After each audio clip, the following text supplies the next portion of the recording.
Per tant, una de les claus del capitalisme és el que es diu la destrucció creativa. Te carregues oficis antics que permetran que isquen oficis nous. Te carregues aparells antics i els substituïs per aparells nous. I el que fa això són dues persones fonamentals, dos arquetipus. L'inventor, científic, tècnic, i l'emprenedor, el que va i tracta de vendre això. Tracta de convèncer a la gent que use el water closet. I si no ho fa, això no va. Però quan ho fa, comencen a caure els que vivien en el sistema antic. Els arreplegadors d'esquemes. El que diu destrucció creativa. El típic del capitalisme normal. No el que tenim aquí, que és de casino, és d'amiguers, de la llotja del Bernabéu, ara tu me dones esta concessió, jo te porto a unes fulanes, etc. Lo típic que se fa. Fatal. Exacte. Jo no dic res. En fi, ja sabem de què va. Tu no és que jo conec a Tom, conec al rei, conec a la infanta, jo te presente, tu me presentes, jo agarre diners de tots i ho invertisc en la teva empresa, si allò fracassa te ho paguem entre tots, si triomfa tu quedes tu. Res que volen en el capitalisme. La fórmula R+D, no? Recerca més desenvolupament, que és la fórmula del creixement, però aquesta fórmula aquí no... Aquí no va. Aquí coneixes de qui eres nebot, de quina família provens, i si t'hi causen gràcia o si te deixes clavar mà. Així de dramàtiques és la situació. Així. Resultat final, la gent no ha d'anar a treballar. Mentre que allí, sobretot mentors, sobretot científics, sobretot tècnics.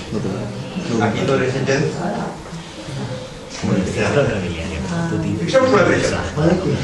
No en totes les ocasions era la invenció científica o tècnica, era també saber usar coses que tenies davant. Un cas és paradigmàtic, el cas del gel. El gel de sempre havia sigut un producte estimat. Aquí mateix tenien el que diuen neveros, allà a les muntanyes, quan nevava, doncs havia gent que en pales agarrava i s'anava, la tirava dins d'un pou enorme. Sí, tenia el Mariola. En efecte, Mariola, les muntanyes. Se posava espart en els peus i un altre dins anava xafant per a fer gel. Imagineu-vos què significa això en hivern, Si tenies sort, acabaves i no t'amputaven cap peu. Això era que tenies sort. I això éreu vosaltres, Éreu vosaltres, No, el que voldria és que no vos oblidar-vos d'això. Que algú arreplegava la neu, la tirava allí i la neu ocupa massa volum, si la compactes, fas gel, compactes, i després entraràs allí, picaràs allò, trauràs blocs, es posaràs en uns matxos, carregaràs de necessàries, posaràs el gel i baixaràs de nit per a que no se derretisca i aniràs al millor de la carrasqueta a Alacant i la gent d'aquí podrà fer el més risc un poc de gel. De repente algú diu, escolta, hi ha llocs on no cal que ningú estigui xapant la neu. Tenim davant quantitats enormes de gel. Imagineu-vos les zones d'entre Estats Units i Canadà. I quan arribava l'hivern, el llac Michigan s'engelava. Gel. Si poguérem agarrar aquest gel i dur-lo ben lluny, seria fantàstic.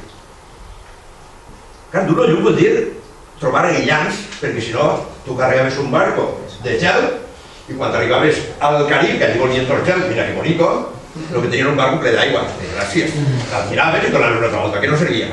Això no era un negoci. Trobarem alguna cosa per a...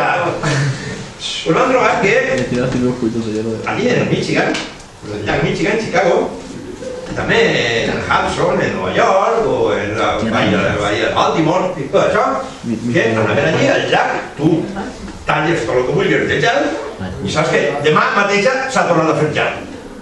No necessites a ningú xapant res. I van trobar que a prop hi havia unes zones boscoses on se tallaven els arbres, se feien les serreries i la serradura, el serrí, sobrava, i no sabien què fer-ne. Comproven que posant el serrí, la serradura, al voltant del gel es manté. Ja la podia pràcticament pegar la volta al món en un vaixell carregat de gel i tornar amb 2/3 de la càrrega en forma de gel, després de millor de 100 dies de navegació. Hi ha un tio a marxar, un tal Tudor, Frederic Tudor, que diu, un negoci. I de repente, clar, ha d'aconseguir màquines que puguen picar gel amb rapidesa, trasladar-la a fer grandíssims magatzems per a guardar el gel, aconseguir la serradura que vaja des de Maine, per exemple, a Chicago, fer tot allò, buscar consignataris, buscar gent que vulgui gel i crear la demanda de gel, després per a fer gelats, però sobretot per a conservar. Perquè abans, la fruita i la verdura que podia menjar la gent era la de la proximitat, no hi havia més. La llet, a les 2 hores de bullir-la, ja comença a malbaratar-se. La carn, quan tu has mort un borreu, una vaca, el que vulguis, en 2 dies ja comença a omplir-se de mosques. Mentre tingues aquestes vegetacions, la gent pot menjar el que té al voltant. Ara de repente apareix una persona que diu, mira, jo puc refrigerar un tren de vagons, tots els que vulguis. Va per rodament, cap problema. Refrigerat el tren, totes les vaques que teniu allí, que no sabeu què fer en elles, que quan les mateu només que podeu menjar un parell de vaques, i en teniu a milers, i que moltes voltes les mateu i les deixeu que es desfatxa tot, la carn la mengen els cucs, i únicament potser aprofiteu la pell, només. I ara de repente agarreu aquesta carn, la col·loqueu en el tren, refrigerat els vagons. La dueu al port, la trasladeu a un vaixell refrigerat. I acabeu venent-la a Anglaterra, que tenen ganes de menjar carn.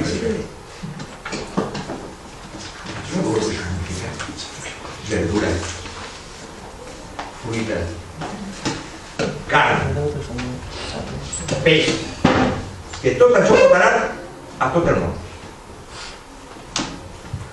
I què necessites? Gel que te'l dona el llac, serradura que no sabies què fer amb ella, tirant-la. De repente comença un moment que diu una filia per els gelats, la gent comença a tindre gel barat, proper d'ell. S'inventen els gelats, estos que vosaltres els polos, els cucuruchos, els talls, el que vulgueu. Comencen a posar-se de moda, la gent comença a prendre això i sobretot comença a arribar a Europa una quantitat extraordinària d'aliment que prové dels Estats Units, de Canadà, d'Argentina, on extensions immenses de praderia no sabien què fer en el cereal que produïa, en la carn que es criava allí. Quan arriba tan barat a Anglaterra, què passa en conseqüència? Els terratinents d'Anglaterra no podien competir amb aquests preus, bum, com a classe social se desmorona. Desmorona, la gent no pot mantenir les cases i per a mantenir-se ells mateixos han de vendre tot. Arriben els americans riquíssims, diuen compre, tot ho porten i comencen a desmantelar Europa. Mitja Europa de coses, objectes de valor artístic, estan allà. En alguns casos, fins a un punt ja del ridícul. Si algú ha vist la pel·lícula Ciudadano Kane, si no la recomanen, un personatge, un magnat de la premsa, la replega en el seu palau, Xanadu, tot el que li venien en Europa. Estàtues gregues d'un friso, d'un això, o d'una columnata de no sol, o un vitrall d'una catedral, o el que fora, i ho combinant tot. Aquí tenim una gàrgola de Tudor, al costat una peça grega, i més allà una sol. Igual, no en tenien res, però compraven això i compraven persones. No és que este és el baronet de no sé quanto, i esta la filla de la condesa de no sé què. La compre i me case i tinc un títol nobiliari.